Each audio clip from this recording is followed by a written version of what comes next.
Hey visionaries, Chris right here with the Royal Realty Group, brokered by eXp Realty. Buying and selling a home can be a stressful process, but we are here to help you throughout the way. Feel free to reach out to us on all social media platforms at Royal Realty Group TX. Now enjoy the show with Cuff and Mo. Jefferson, why do you wake up every morning at 4:14? It was 4:11 this morning. Oh, okay. Getting it early. It changes a little bit. It drives my wife nuts because she likes consistency and round numbers. And for whatever reason, I always mess around with the numbers. But yeah, 4:11 this morning, I was up and at 'em because I've got a lot to accomplish in a day. And if I don't get started early, there's 3 or 4 hours of productivity before most people are even out of bed that I can get done.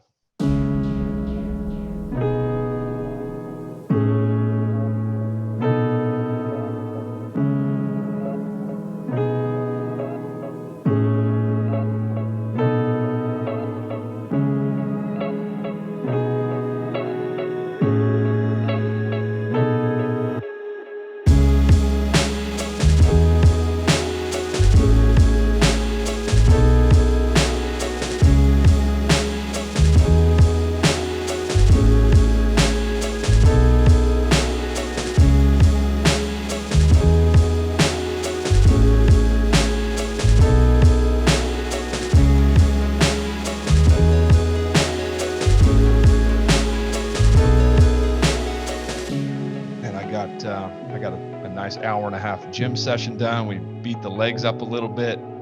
I got a good hearty breakfast in, read some pages out of my Napoleon Hill book, wrote my goals down, got to spend a little bit of time with my girls before they go to school. And then, man, by about Which Napoleon Hill book is it? Say again? Which Napoleon Hill book is it? The Wisdom of Andrew Carnegie as Told to Napoleon Hill. It's kind of an unknown book. And realistically, a couple months ago, I'd never even heard of it.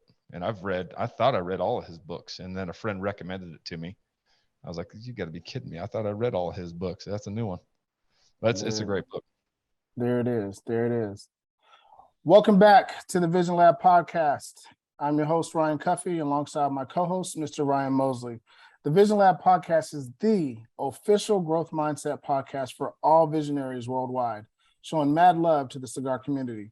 It's here in the lab where we uncover people's visions and dreams and how those dreams actually come into reality. Yo, Mo, you know I am extremely excited about this one. We're tapping into growth mindset. We're tapping into what it takes to be successful. We're tapping into how to level up. Mo, what do we have on the show today? Cuff, today's guest is a native of St. George, Utah. He is an author. He is a podcaster. He is the CEO of his own Windows company. Please welcome Jefferson Rogers to the Vision Lab podcast. Yeah. Thanks, yeah. Great intro. Thank you very much. Well, thank you for a couple of things. Thank you for answering the DM. Thank you for being bold enough to jump on with two guys that you never met before and let's just vibe out, right? And so, and thank you for having just amazing content throughout all your different platforms. So we are truly humbled and honored to be in the lab with you, Jefferson. Right on, fellas. I appreciate you reaching out and excited for the interview today. Absolutely. Absolutely. So we kind of talked about, the power of waking up early, getting your day started, getting rid of all the distractions. And we all know that, as soon as 8 o'clock kind of comes around, you got to get the kids to school and make breakfast and this, that, and the third. And then there's really no time to actually, build yourself up, work on yourself, what we call getting into the lab. But there's a lot of benefits, health benefits for getting up early in the morning. Can you kind of talk about, the advantage or the benefits from not necessarily just from a health perspective, but why it's so important to start your day off early? Everybody has a little bit different schedule. So not everybody wants to get up at 4 o'clock in the morning.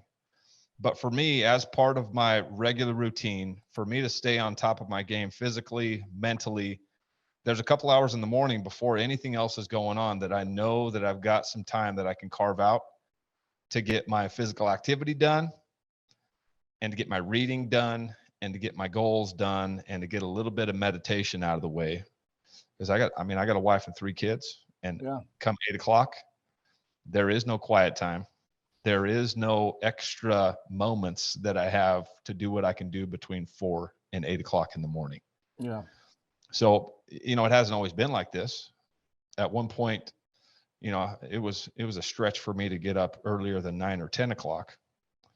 But over the years, I've just developed some things and started taking other areas of my life a little bit more serious, like my exercise and my health, and my personal mental health is another one. You got to have that personal time. So I'm curious, where did all this stem from? Because like you said before, you weren't always doing this. And one of the things I love about, the show is that we want to highlight, no matter where you are, wherever you are in your walk in life, successful, not successful, however you want to look at it, right? You can start. And so what was it that was kind of the turning point for you that said, hey, look, I'm going to go all in on myself? Yeah, you got to start somewhere. I was born the first of 4 boys, and my mom told me my whole life that I was meant to do great things. And I was born first for a reason. And those boys were paying attention to the things that I was doing. Yeah. And I'm an example. And what I've come to find is I'm not only an example to them, but a lot of other people. And every day you have an opportunity to make an impact on people's lives, whether it's positive or negative, and you get to choose. And for a lot of years, I was a negative impact on people's lives, and not, like seriously negative, like evil type of stuff that we know there is out there in the world. But I certainly wasn't doing anybody any good by the example that I was leaving as a, heavy drinker and a pot smoker and a guy that didn't have a whole lot of responsibility in his life. So, but because my mom had instilled this belief in me that I was meant to do great things, and I had a huge responsibility as an older brother, I always had these seeds planted along the way that I was eventually going to get around to doing some productive things with my life and making a positive impact instead of a negative impact. So I remember a conversation with my brother back in 2005. And we were in the shed smoking some weed, just kind of our daily ritual at the end of the day. And he asked me what my plans were, what were my goals. And I really didn't have any. So I kind of got a little defensive, and I told him, I don't have no freaking goals. My goal is to go party for the next 5 years, and I'll figure the rest out later. But that was one of those moments where, obviously it's my little brother. I want to make an impact on his life for the positive. And that was the last time that I ever wanted to not have an answer for what I was doing with my life as far as being productive and a contributor to society and being a responsible adult. So I may have not gotten started right after that, but I remember that because, it was one of those seeds that was planted along the way. And there was many, many more of those seeds that led me to finally committing to sobriety, starting a business. And now over the past 4.5 years, my company's produced over $38 million in revenue. I'm writing a book, raising money for a $12 million Airbnb project. And, there's a handful of other things that, 10 years ago, I would have not even thought possible for me to accomplish in a lifetime. And it's all happened in a really short period of time. I love it, man. I love it. I think we all, have our demons and things that we've, have to overcome, or some of us are still working through those things, right? One of the things that was really cool when I was looking at some of your content, you talked about, what people don't tell you about being motivated. Can you elaborate on that a little bit? Yeah, motivation. I always say motivation is bullshit. Yes, sir.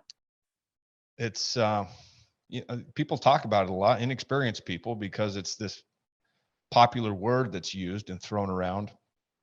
But for me, it has a whole lot more to do with the discipline and the daily habits that you develop. So then when you are motivated by something gets you inspired, you have a foundation of habits and disciplines that you've been practicing for a long period of time. So when the motivation and the emotion wears out, you got something to lean back on. Because everybody can get motivated for one day or 1 week or 1 month. But what truly separates the greats is the discipline, the consistency, that they do things for long periods of time. Absolutely love it. Absolutely love it. When did discipline, because you've used that word several times, right? And I think it's an important factor in how to go about your life and how to be successful, those type of things. When did discipline become such a resounding word that you implement in your life on a daily basis? Well, I started using it more and more over the past 5 years, but really it came with some realizations and some new perspective in my life about some of the things that caused the success.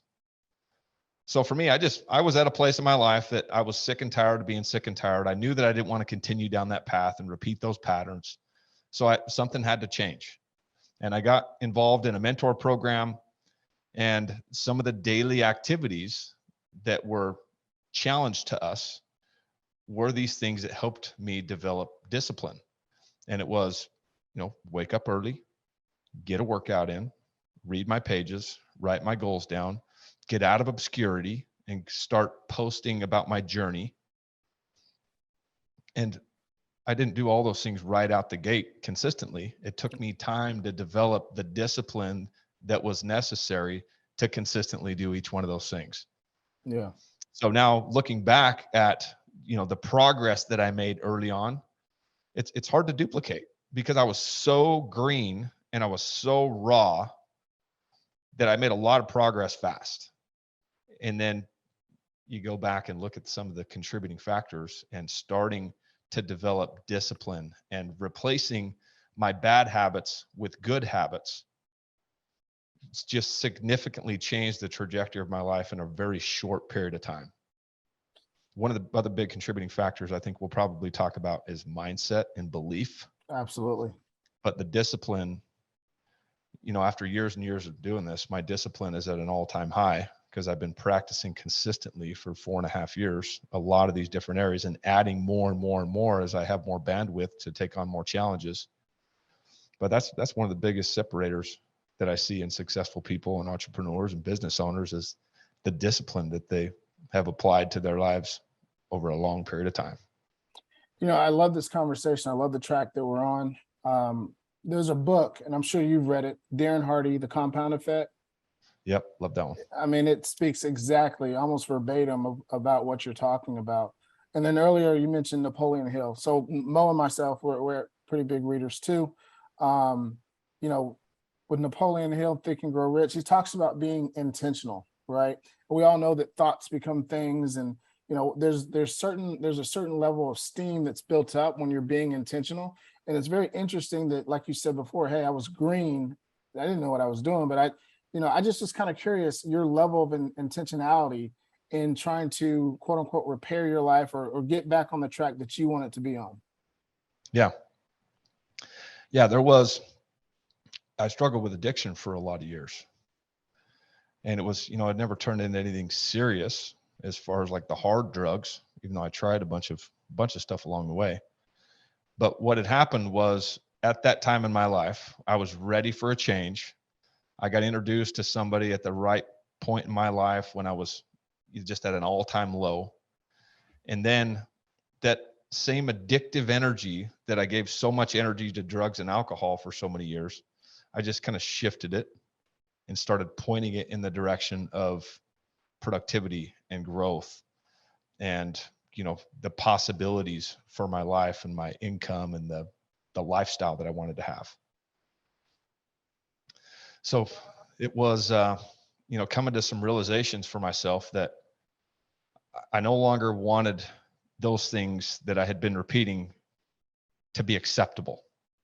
And I just refocused all of my attention on my business. Realistically, I just traded one set of addictions for another set of addictions. And they took their toll on areas of my life in other ways than drugs and alcohol did. But, while I was trying to figure out how to manage and be tactful with my addictions pointed towards my business, I had a whole different set of problems that I'd created for myself with my family and my time and my focus that, you just create every step of the way. If you're focused on progress and you're developing yourself and you're putting new challenges in front of you with business and big commitments, there's all kinds of new problems that you have that are just different than the old ones. Yeah, for sure. Before I ask the next question, Jefferson, allow me to say, first of all, thank you again for hopping on the show. But Cuff and I would be remiss if we didn't say thank you to a person in a company that has been riding with us since the very beginning of this show, and that's Edwina Brown and the family over at Blowing Smoke Cigar Lounge. Visionaries, check out this quick commercial for the shop. Hey everyone, Edwina Brown here, owner operator of Blowing Smoke Cigar Lounge. We're located at 1604 North Interstate 35E in Lancaster, Texas. We would love for you to come see us. We stand on the 3 C's, which are cigars, our community, and our culture. Cigars, we have over 300 SKUs in our humidor, and it's still growing. Come check it out, a massive humidor. We also love our culture here, which we're about customer service, as well as community, which is why we're excited to partner with the TheVisionLab podcast. So come check us out. Thank you so much, EB. Visionaries, if you're anywhere in the southern part of the Metroplex, make sure you get to Blowing Smoke Cigar Lounge. Again, the address is 1604 North I-35 in Lancaster, Texas. Great staff, great selection, great ambiance. It's where you want to be if you're anywhere in the southern part of the Metroplex. Jefferson, you talked about essentially you traded in one set of addictions to another, right? And I'm curious, like once you made the switch, if you will, right? Like you said, you had a list of things you had to kind of take care of. When you looking back at it now, right? Because clearly you're on the other side of it and you've come out smelling like a rose. What's like some of like the biggest, I hate to use the word mess, right? But that's one of the biggest messes or some of the biggest things that you had to handle in the aftermath of you kind of making that switch. Yeah. Well, one of the biggest ones, I'd had a pretty big incident that happened in my life in September of 2017, where I got my truck impounded, almost went to jail, had assault charges filed against me, missed my son's birthday party. And, I'd lost the trust of my wife and some of my family. And it was a terrible feeling, shameful. It still gets me emotional talking about it because I had some repairing to do with some of the most important relationships in my life. So, and I wasn't all that equipped to handle it with my level of maturity and my communication skills. But one thing that I did know is I never wanted to feel like that again. And I never wanted to make anybody else in my life feel like that again. So now over the past 4.5 years, the emphasis and the intentionality that I've had towards becoming a better communicator, father, husband, leader has been, probably as much as anything, has taken a lot of my time and energy and resources. I've read hundreds of books, spent hundreds of thousands of dollars on mentors and coaches and workshops, boot camps, things like that. So there was a lot of damage that I did during those years that my wife, God bless her soul, put up with me for a long time. And I'm not sure how that I hung on to her through all of that. But, it took years and years and years to repair it and build trust back. And no matter where you're at in life, there's going to be some shape or form of repair or shame or guilt that you're going to have to overcome yourself. But the mindset, I think that's one of the big things that helped me was, I knew I could do it. And I knew that I was a good person. I had just gone through some challenging times in my life and I wanted to make up for it. And then I focused for a long period of time on making it right. You use the word mindset, and I definitely want to get into that. But I don't want to paint this picture for our audience, our visionaries, and that's what we call them, Jefferson, those folks that ride with us, right? But I don't want to paint this picture to our visionaries that, hey, as soon as you make the switch in your mind mentally, you're going to start reading books, you're going to get up at 4:00 in the morning, and things are going to, naturally progress and work out. That's not always the situation. And hopefully it was for you. I'm guessing that it wasn't. I'm guessing there was some regression. I'm guessing that there was some, fallback and things like that. I want you to take the opportunity right now to kind of talk to our visionaries and say, no matter where you are with whatever situation that you're dealing with. Maybe your truck just got impounded, or you got in a fight, or you missed your like today's my daughter's birthday today, right? So maybe I missed her birthday or something to that effect, right? They've had that same negative experience or that dark or black cloud that's kind of over them. I want you to talk to them and tell them that, hey, you can start this process, and even if you fall down, kind of get back up again. What does that look like for you? Yeah, it's important to remember that, all the decisions you've made, the experiences you've had has led you to this point. And where I was at in my life, I was, I don't regret a lot of the things that I did. And I just kind of come to realize that everything that I've done to this point in my life has led me to this point. And now the only thing that I can control is what I do moving forward. And you're right, Cuff, it did not happen overnight. But I just tried to do everything possible to accelerate the process, and applied as many of these concepts for my coaches and my mentors as I possibly could in a short period of time, and just replaced a lot of the bad habits with good habits. And in the moment, it really doesn't seem like a whole lot is happening. Like I'm a couple hours away from the last decision I made that I think may long-term make an impact. But a couple hours, you're not going to be able to notice the difference. Couple days, couple weeks, the difference is so minuscule that we have a tendency to get a little impatient with the process, because we're all built the same way or relatively similar, where we want things to happen fast. And the reality is things just do not happen fast as we want them to ever. But Yeah, what happens? Sorry, go ahead. No, I apologize, but I say a lot of times, and Mo and I have talked about this, like we live in this microwave society where we kind of expect to put our hopes, dreams, and aspirations into this, mindset time machine, right? And press a button in 30 seconds, you're done, and voila, here we are. You know what I mean? But you talked about getting up early, going to coaching, getting coaches, going to workshops and seminars and things like that. There's a lot of work that has to be done. And it's important for our visionaries to understand that, success is intentional, right? Like you make the conscious decision every morning to be successful. And that's why you are where you are. I'd like to shift into that mindset vein, if you will, and talk about how to develop a really strong growth mindset. Yeah. One of the things for me is that I started to think in a way that nothing else was acceptable to me. So even though it wasn't happening as fast as I wanted it to, I knew the direction that I wanted to go. And I didn't realize how much I could accomplish in a short period of time. All I knew was that if I focused my attention, even if it was very small little details, that eventually I was going to start making progress. So now over this long period of time, if I look back now over 5 years, in every little moment, it didn't feel like a lot was going on.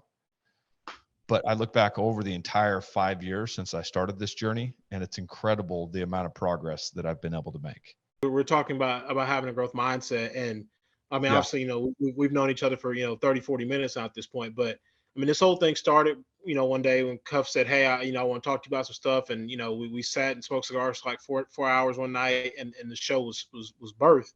And it was really all about having a growth mindset. And I mean, truth be told, he was the first person I ever really heard that used that term in such a intentional way. And we're talking about having a growth mindset, right? And obviously you've done a great job of kind of laying out the path that you started on, that you're currently on. For our listeners out there, our visionaries, as we call them, right? When I say the term growth, right? When I just use the term growth, what's the first thing that pops in your head? I think mindset is one of the things that comes up the most when I'm coaching business owners, when I'm talking to people that are in the beginning stages of the process. The mindset, the belief that you have of what's possible for you is going to determine how far and how fast you go. If you're still limited by your old beliefs, and you're limited by the beliefs of the people around you that are, for however many years been stuck in these jobs or stuck in these scenarios, and they've got this conditioning and this narrative that they run in their heads that then bleeds off into the people around them, then you start to get limited by the beliefs in your own head and by the beliefs of all the people around you. And for years and years and years, I was in a very similar place because all the people that I hung out with were either at a very similar level to me or below where I was economically. And there was just nowhere for me to even stretch my thinking because I wasn't exposed to it. So as I started to become more exposed to it, and this idea of what was possible for me and this growth that was, I was seeing in all these other areas, it started to become a possibility for me to start applying myself in different ways and grow myself personally, mentally, physically, and in business. And just little by little, one of the things is people have this list of things that they want to do with their lives. And they know they want to grow, but they have this entire list. And what they do is they get a little bit overwhelmed because the list is so big. And how the hell can I even accomplish all these things?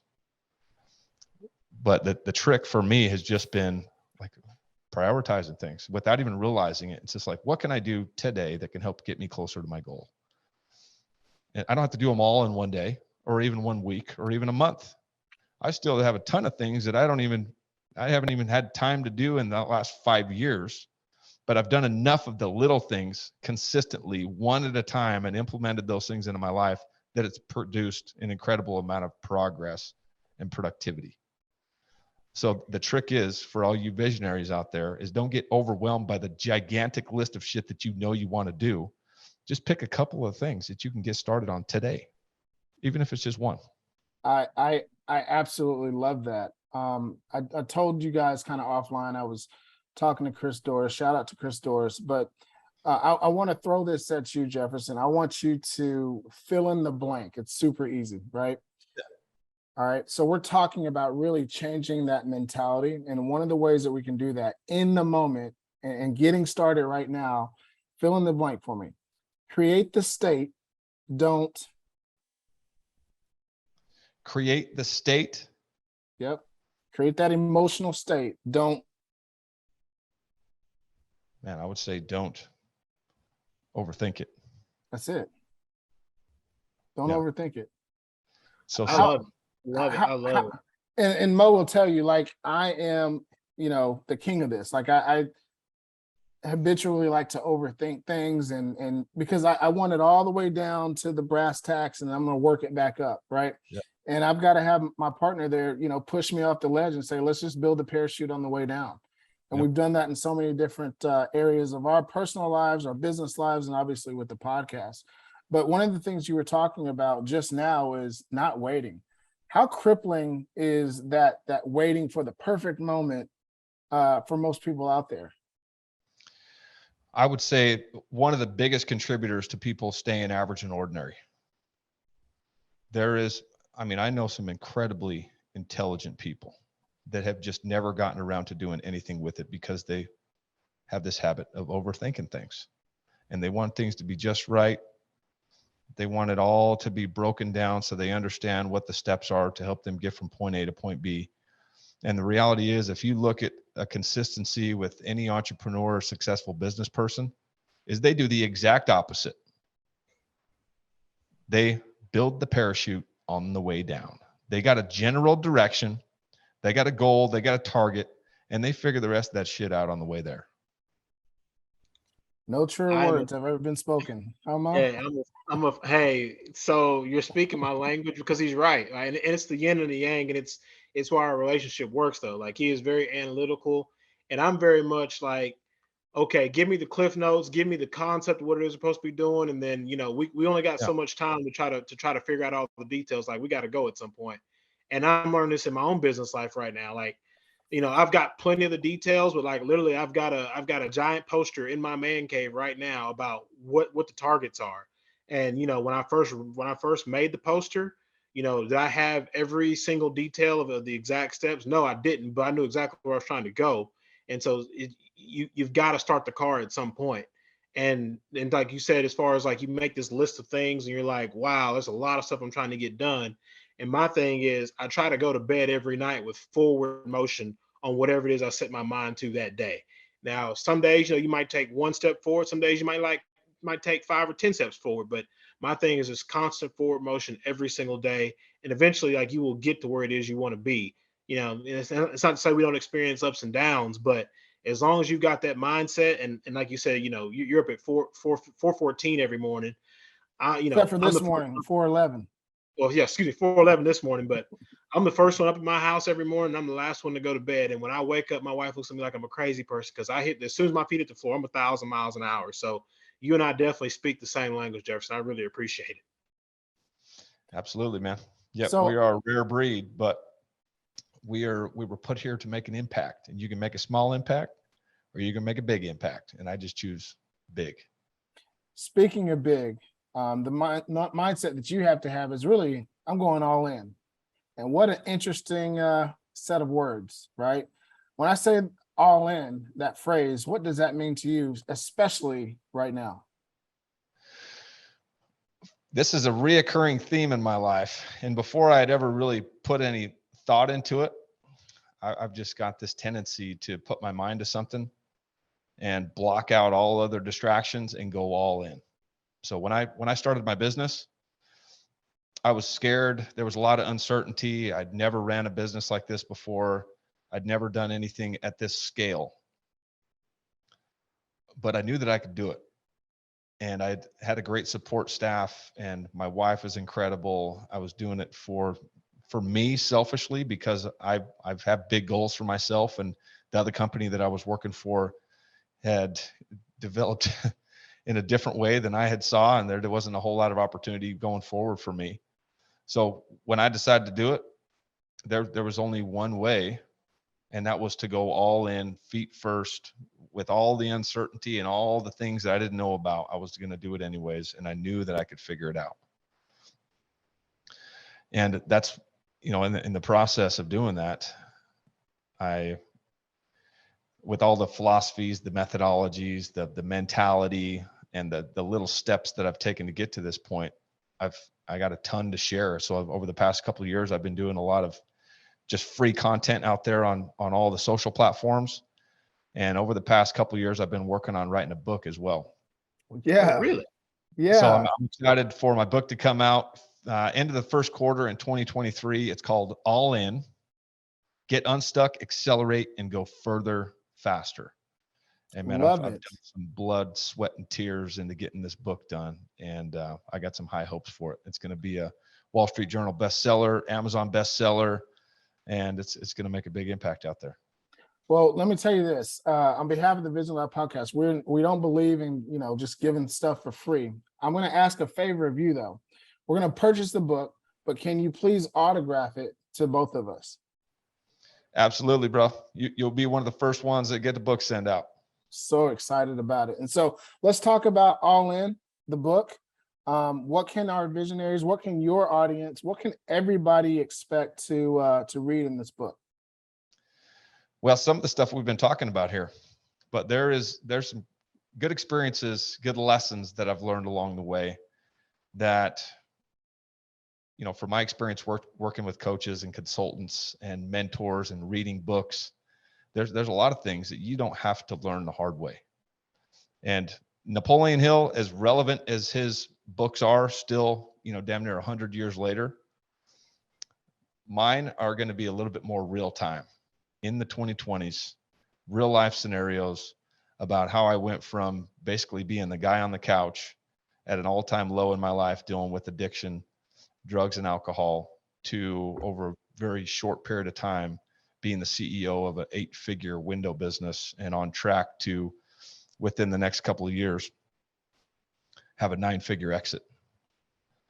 So there's an incredible amount of things that you can accomplish in a short period of time if you apply yourself, if you got the right resources, if you got the right people in your corner. And that's what this book is meant to do, is just build belief in people and show you a step-by-step methodology for you to apply some of these same things to your life to see a similar type of result. And we're targeting the end of Q1? End of Q1. Yep. We're going as fast as we can, but there's only so much that my publishing team can do. So I got my time frames were not realistic for them. So they've had to reel me back in a couple of times and say, there's just no way we can get this done faster. Hey, I need this done in 4 weeks. Publishing company. I tried to put pressure on that in most areas of my life, but the publishing company was just not one that it was working on. I love it, man. As we're talking about you writing the book right now, it's like you said, Q1 of 2023. What have you well, has there anything new about yourself that you discovered in the process of putting this labor of love together?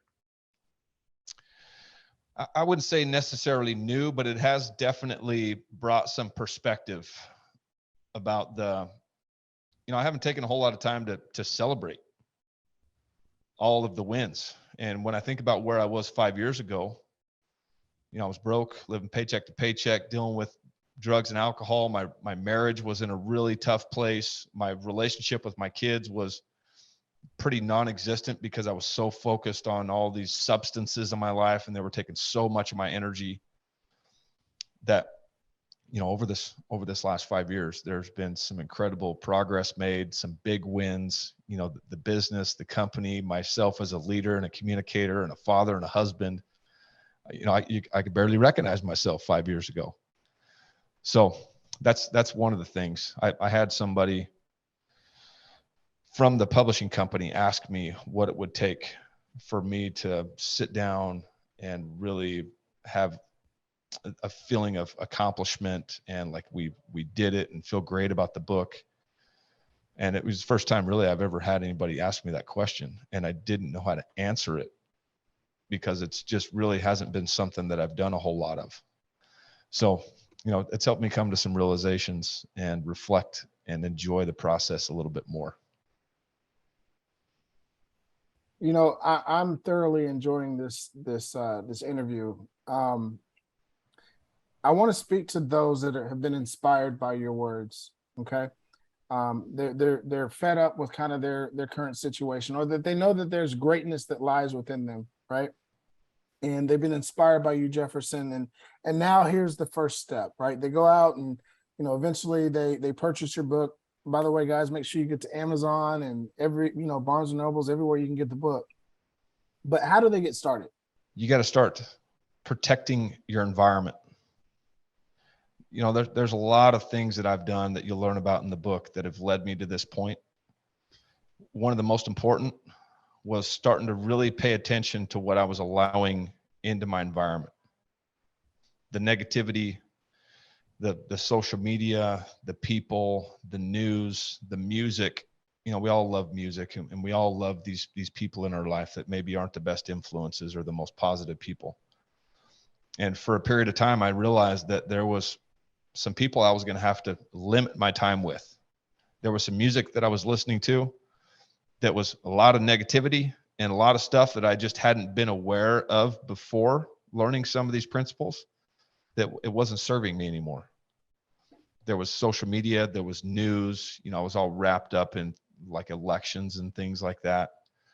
And I just started becoming ultra aware of what I was allowing into my environment and blocking out as much of the negativity as possible. So the only thing that was left was positivity and growth and making room for all the positive things that I needed in my life for me to make progress.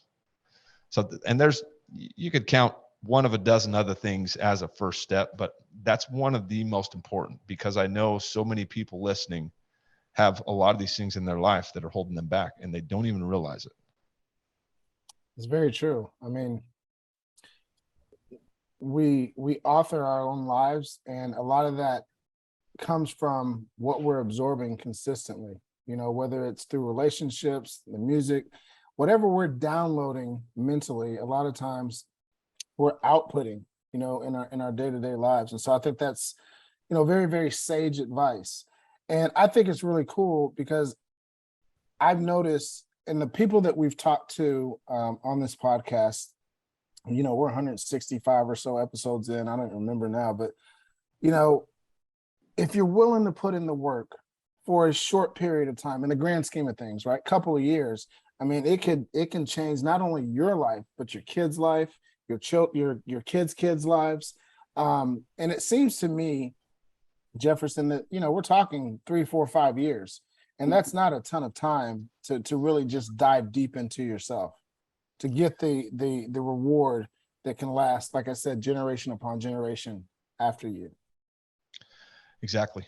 Yeah, there was some hard work that went in, and a lot of time, sleepless nights. That there's a lot of responsibility as a business owner. There's, it went from just my family relying on me to now I have close to 100 people that rely on me as the business owner to keep this thing growing and to keep the vision alive and to keep the possibilities of the exit and the big outcome for everybody. So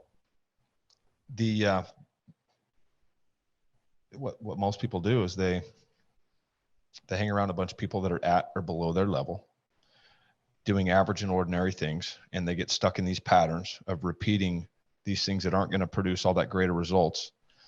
And a lot of it has to do with perspective and awareness and being exposed to a different way of doing things. But then a lot of times people, even if they are exposed, they're so comfortable that they just continue to do what's the easiest, the path of least resistance. And then they pay a big price later on in life because they weren't at a place early in life to put in a lot of work to build something special. So you'll either pay the price now to have a kind of lifestyle and create possibilities for yourself that most people won't have, or you'll pay the price later in life because you weren't willing to do the work up front. So last question before we go into landing the plane. For our visionaries, I know a lot of things that you've talked about really deal with the entrepreneur, the business owner, right? But for those individuals that are still working their W-2, their 9 to 5, right? That are looking to transition to get out, and they're willing to take that first step. Yeah. How does that transition for that type of individual look like? Because most people are not entrepreneurs or self-employed or business owners. What does that transition look like, Jefferson? Yeah, there's something to be said about the process, and the entrepreneurial lifestyle is just this flashy thing that everybody wants a taste of. But when it comes down to it, there's a lot of work involved. There's a lot of responsibility. Some people are cut out for it, some are not. And the numbers speak for themselves if you look at the average lifespan of a business. In 10 years, 99% of businesses fail. 99%. So whatever you're doing right now, if you're not giving it your all, if you're not willing to do more than you're being paid for, chances are if you were to start a business, you're going to be in the 99%. Yeah. So take this as an opportunity, coming from somebody who has been there and did the minimum just to not get fired. I somewhere along the way, I shifted. I had the right mentor. I had the right guidance. And I started just trying to bring it as much value as possible. And then I realized that the opportunity for me in that place was not going to serve me. It wasn't going to get me where I wanted to go. And I took that same type of mentality and activity level and commitment to excellence, and I went and applied it to my business. So right now, no matter where you're at, show up tomorrow and start doing more than you're getting paid for, and watch the opportunities that present themselves. And maybe you outgrow that business, but because of these new habits and the new perspective that you have on the value that you're capable of bringing, no matter where you're at, if you were to go take on entrepreneurship, you're going to be a whole lot more equipped. Love it, man. This segment is brought to you by the good folks at Sagamore Spirit. Thank you to Tim, Mr. Plank, everyone involved in this partnership. Visionaries, we only have products on the show that we actually stand behind 100%. You can look at the bottle and tell we enjoy it. Get to your nearest goody, Twin Liquors, Specs, whatever liquor store you like to frequent. Make sure you get your hands on a bottle of Sagamore Spirit. And check out this commercial from Tim. There are a few hard truths to whiskey that most brands don't like to admit. First, there's a lot of it. And second, despite its lore and romance, whiskey is often complex and intimidating. Is that high or low proof? toasted or charred, aged or finished, straight or blended, imported or American. Endless options, endless questions, endless confusion. But there is a whiskey out there that makes selecting it simple. An exceptional spirit made with local ingredients and committed to its communities. That's us. That's Sagamore Spirit. Sagamore Spirit has been and always will be more than just whiskey. Our work, your work, is greater than the sum of its parts. Keep the momentum moving. And one more thing, it's whiskey. Have fun with it. Jefferson, we ask this question to everybody on the show. It's you at a round table. There are 5 other seats. Who do you want at your table? They can be dead or alive. The only stipulation is that you can't have whatever religious entity that you believe in at your table, because that's too easy. 5 people. Yes, sir. Let's see. I think I've been reading Napoleon Hill books, so I've got a couple of names at the top of my mind, like Napoleon Hill, Andrew Carnegie, Charles Schwab. Those are 3 big ones. And then I might have to say Abraham Lincoln. He was a lot of failure in his life, and he just kept on pushing. The guy believed in himself like nothing else, and accomplished some incredible things. And the 5th, number 5, I think maybe one of the people that have made the biggest impact on my life is Grant Cardone. Shout out to GC. Open invitation, sir. Open invitation. I would like to say thank you for that table, because I literally over the weekend, probably the past 6-7 days, I've gone back and rewatched that series on the History Channel of the men who built America. So Carnegie, Rockefeller, Charles Schwab, Vanderbilt, like all of it. So like you're talking about, it's like, man, I just went back and rewatched the series like the 3rd time. So it's super awesome to hear you mention those people. Yeah, there were some impactful people in our country's history.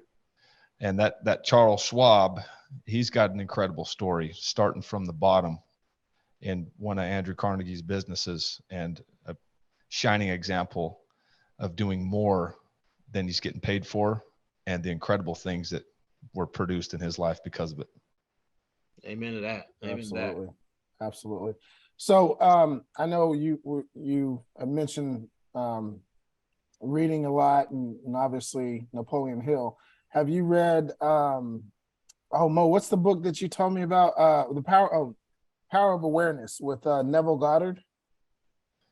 Power of Awareness. Got to read that one. It's lockstep with Napoleon Hill and that whole generation. I think Neville Goddard was about 40 to 60 years before Napoleon Hill. Mo, am I right on that? Yeah. About that time frame? I think you're correct, but don't quote me on that one. Do you still have my copy of that, by the way? I do. I'll get it back to you, but it's in good hands. But no, it's a fantastic book, The Power of Awareness. Yeah. Since we've been talking about that, Neville Goddard, absolutely great. Now, we obviously, this is kind of the fun part of this segment, like kind of light and airy a little bit.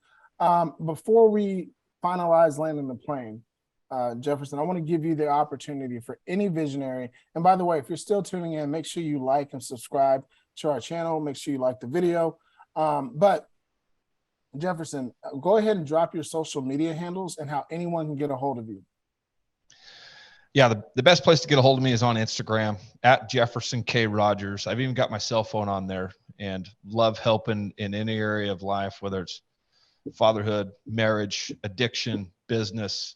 I got people reaching out to me on a daily basis. I don't always get to everybody, but I believe one of the reasons that I was put here was to make a big impact and share my story. And it was messy in the beginning, but what is cool is that your mess turns into your message if you choose to use it that way instead of being a victim. you can use it to do good. I love it, man. I love it. So again, we asked this question to every single guest on the podcast. I've got 2 more questions for you. We're really 3 questions left for you. What's the long-term vision for Jefferson Rogers? Long-term vision. I've got an incredible family history on my mom's side and my dad's side. And, you know, I come from a religious background, and a lot of my family came across during the 1930s and 40s and settled some of these big parts of the Western United States and have accomplished some really cool things. And, you know, in the 2020s, there's not any really big things going on like that are going to be in the history books. One of the things that I want to do with my life is be one of those people in my family tree that gets talked about for hundreds of years, like some of my ancestors. They did great things. And not everybody knows their great grandfather like I do. And 100 years from now, I want some of my family to be talking about Jefferson K. Rogers as one of those people in history that accomplished great things, and with his family and his legacy and the wealth that he created and the impact that he made. And there's a lot of things between now and then that need to happen for that to become reality. But one thing I'm sure of is I'm right exactly where I'm supposed to be. That's right, brother. That's right. With a name like Jefferson K. Rogers, I think you got to win at life. You know what I mean? It's very presidential. It's like, I'm wondering if we're talking to the 50th president before you end up running for office or something like that. You never know. But no, that's a great answer, man. You know, you got to know your history. You got to know your ancestry. I think that's important. Now, in case you didn't know, we have a magical time machine here in the Vision Lab. Okay. What advice would Jefferson K. Rogers be giving himself from 5 years ago? So this is you today, looking at yourself from 5 years younger. What advice are you telling that younger Jefferson? 5 years ago, I think maybe that there's things that you're going to accomplish that don't seem possible right now. And the level of those things can change with the level of belief that you have in yourself. And you know, one of the commonalities with successful people that I've come to know and read about is that they all have this similar message, that when they're asked a similar question, they all say that they wish they would have had the awareness to dream bigger, to write their goals bigger, because they accomplished what they set out to accomplish. And they're pretty certain that they would have been able to accomplish more had they set their sights higher. Yeah, that's good. That's good, man. Now, we'll make this one a little bit challenging. Okay. We're going to fast forward the clock 5 years from now. What advice is the older version of Jefferson Rogers? What advice is he telling you today? I think it's similar. Dream bigger, make bigger goals. You're doing the right things. It may not seem like things are happening as fast as you want them to happen, but they're happening. And you may be overestimating what you can accomplish this year, but trust me, you are underestimating what you can accomplish over the next 5 years. Wow. That's huge. That's phenomenal. I felt that. I felt that energy right there. Jefferson, on behalf of the Vision Lab podcast, tremendously grateful, thankful, honored to have you jump into the lab with us. Visionaries, remember, each one of our guests are dropping nuggets of wisdom on the trail of life. Ultimately, my friends, it's up to you to pick them up. Ladies and gentlemen, my name is Ryan Mosley. He is Ryan Cuffey. Thank you again to our guest, Jefferson Rogers. And ladies and gentlemen, we'll see you guys next week on another great episode of the Vision Lab podcast. Blessings.